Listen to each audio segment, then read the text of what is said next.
এইমাত্র পাওয়া আবহাওয়ার বড় খবর। বাংলাদেশ আবহাওয়া অধিদপ্তর জানিয়েছে, আজ রাতের মধ্যে দেশের উত্তর পূর্বাঞ্চলে প্রাক মৌসুমি বৃষ্টিবলয় সক্রিয় হতে পারে।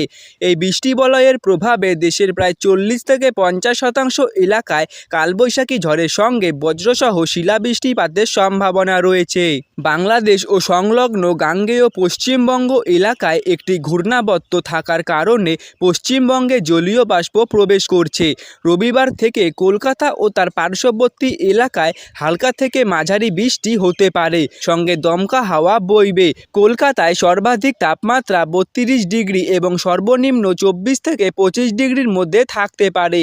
সুপ্রিয় দর্শক, এই মুহূর্তে আবহাওয়া দপ্তরের তরফ থেকে যে গুরুত্বপূর্ণ আপডেটটি চলে এসেছে তাই কিন্তু আপনাদের জানিয়ে দেব এই ভিডিওর মাধ্যমে। বিস্তারিত জানতে ভিডিওটি স্কিপ না করে শেষ পর্যন্ত মনোযোগ সহকারে দেখুন এবং আপনি কোন জেলার আবহাওয়ার আপডেট জানতে চান সেই জেলার নাম ভিডিওর কমেন্ট বক্সে লিখে জানাবেন। আর সবার প্রথমে আবহাওয়ার এই রকম গুরুত্বপূর্ণ খবরের আপডেটগুলি জানতে হলে অবশ্যই চ্যানেলটিকে সাবস্ক্রাইব করে পাশে থাকবেন। আগামী কয়েকদিন বাংলাদেশ জুড়ে, বিশেষ করে ঢাকা ও তার আশেপাশের অঞ্চলগুলিতে বিকেলে বা সন্ধ্যার পরে বজ্রবিদ্যুৎ সহ ঝড় ও হালকা মাঝারি বৃষ্টির সম্ভাবনা রয়েছে। এই বৃষ্টিবলয়টি প্রথমে সিলেট, রংপুর এবং ময়মনসিংহ বিভাগের দিক দিয়ে বাংলাদেশে প্রবেশ করবে, পরে ধীরে ধীরে অন্যান্য এলাকায় এর প্রভাব ছড়িয়ে পড়বে। বিশেষ করে সিলেট ও ময়মনসিংহ বিভাগের অধিকাংশ এলাকায় দীর্ঘ সময় ধরে বৃষ্টিপাতের সম্ভাবনা রয়েছে। এছাড়া ঢাকার উত্তর পূর্বাংশ, চট্টগ্রাম বিভাগের উত্তরাংশ এবং রংপুর বিভাগের উত্তর ও উত্তর পূর্বাঞ্চলের বৃষ্টির প্রবণতা বেশি থাকতে পারে। এসব এলাকায় কয়েক ঘন্টায় দফায় দফায় কালবৈশাখী ঝড় ও বজ্রপাতের সম্ভাবনা রয়েছে। অন্যদিকে ঢাকা ও রংপুর বিভাগের বাকি অংশ, রাজশাহী এবং খুলনা বিভাগের উত্তরাঞ্চলে মাঝারি বৃষ্টি ও ঝড়ের সম্ভাবনা রয়েছে। তবে বরিশাল, খুলনা ও চট্টগ্রামের দক্ষিণাঞ্চলে বৃষ্টিপাত তুলনামূলকভাবে কম হতে পারে বলে জানানো হয়েছে। এই সময়ে দেশের বিভিন্ন অঞ্চলে ঘন্টায় প্রায় 60-80 কিলোমিটার বেগে কালবৈশাখী ঝড় বয়ে যেতে পারে।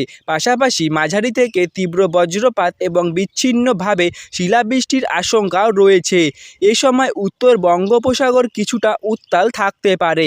পশ্চিমবঙ্গের উত্তরে আগামী 5-6 দিনে ভারী বৃষ্টিপাতের সম্ভাবনা রয়েছে। বিশেষ করে দার্জিলিং, জলপাইগুড়ি, কালিম্পং, কোচবিহার এবং আলিপুরদুয়ার জেলায় বজ্রবিদ্যুৎ সহ বৃষ্টি হতে পারে। 50 কিলোমিটার গতিবেগে ঝড়ের সঙ্গে বজ্রবিদ্যুৎ সহ বৃষ্টি হবে দার্জিলিং, কালিম্পং, জলপাইগুড়ি, আলিপুরদুয়ার, কোচবিহার এবং উত্তর দিনাজপুরে। বিশেষ করে জলপাইগুড়ি, দার্জিলিং এবং আলিপুরদুয়ারে সবচেয়ে বেশি বৃষ্টিপাত লক্ষ্য করা যাবে। ভারী বৃষ্টির কারণে আগামী 2-3 দিন তাপমাত্রা কিছুটা কমতে পারে, যার ফলে কিন্তু আকাশ আংশিক মেঘলা থাকবে। উত্তরবঙ্গের পাশাপাশি দক্ষিণবঙ্গেও বৃষ্টিপাত বাড়বে। বিশেষ করে বীরভূম, মুর্শিদাবাদ ও নদিয়ায় শুক্রবার ও শনিবার বজ্রবিদ্যুৎ সহ বৃষ্টি হতে পারে। আগামী সপ্তাহের শুরুতে দক্ষিণবঙ্গের সব জেলায় হালকা থেকে মাঝারি বৃষ্টিপাতের পূর্বাভাস রয়েছে। কিছু এলাকায় দমকা হাওয়া বইতে পারে। দক্ষিণবঙ্গের শহরাঞ্চলে 40-50 কিলোমিটার প্রতি ঘন্টায় ঝোড়ো হাওয়া বয়ে যেতে পারে। মুর্শিদাবাদ, বীরভূম, বর্ধমানে বেশি পরিমাণের বৃষ্টির আশঙ্কা রয়েছে। বাঁকুড়া এবং পুরুলিয়ায় বৃষ্টির পরিমাণ বেশি হবার সম্ভাবনা রয়েছে। তবে উত্তরবঙ্গে রবিবার থেকে বৃষ্টি আরও বাড়তে পারে। এই ছিল আজকের আবহাওয়ার সর্বশেষ আপডেট।